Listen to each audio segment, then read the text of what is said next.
ঢাকার সাভারে জাতীয় স্মৃতিসৌধ সংলগ্ন সড়ক, হাজারো মানুষের ঢল। অনেকে এসেছেন ফুলের তোড়া নিয়ে শ্রদ্ধাঞ্জলি জানাতে, পরিবারের সবাই এসছেন শিশু কিশোর নিয়েও। আজ সেই মহান বিজয়ের দিন।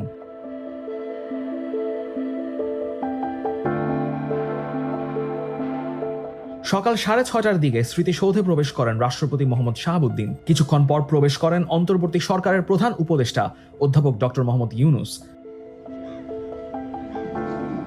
দিনের প্রথম প্রহরে জাতীয় স্মৃতিসৌধের বেদিতে পুষ্পস্তবক অর্পণ করেন রাষ্ট্রপতি। পরে প্রধান উপদেষ্টা পুষ্পস্তবক অর্পণ করেন।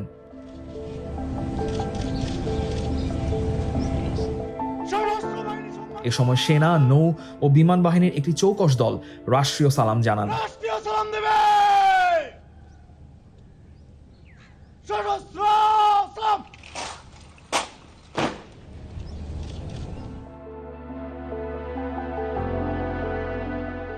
এই অনুষ্ঠানে উপস্থিত ছিলেন উপদেষ্টা পরিষদের সদস্য, 3 বাহিনীর প্রধান, বীর মুক্তিযোদ্ধা ও তাদের পরিবারের সদস্য, কূটনৈতিক সহ বেসামরিক ও সামরিক কর্মকর্তারা। পরে বীর শ্রেষ্ঠদের পরিবার, বীর মুক্তিযোদ্ধা ও যুদ্ধাহত মুক্তিযোদ্ধা এবং বাংলাদেশে কর্মরত বিদেশি কূটনৈতিকরা শ্রদ্ধা নিবেদন করেন। রাষ্ট্রীয় আনুষ্ঠানিকতা শেষে কুয়াশা কিছুটা কেচে গেলে সকাল 7:30টার দিকে স্মৃতিসৌধ প্রাঙ্গণ সবার জন্য খুলে দেওয়া হয়। তখনই স্মৃতিসৌধ সংলগ্ন সড়কের পাশে অপেক্ষায় থাকা মানুষের ঢল নামে স্মৃতিসৌধে।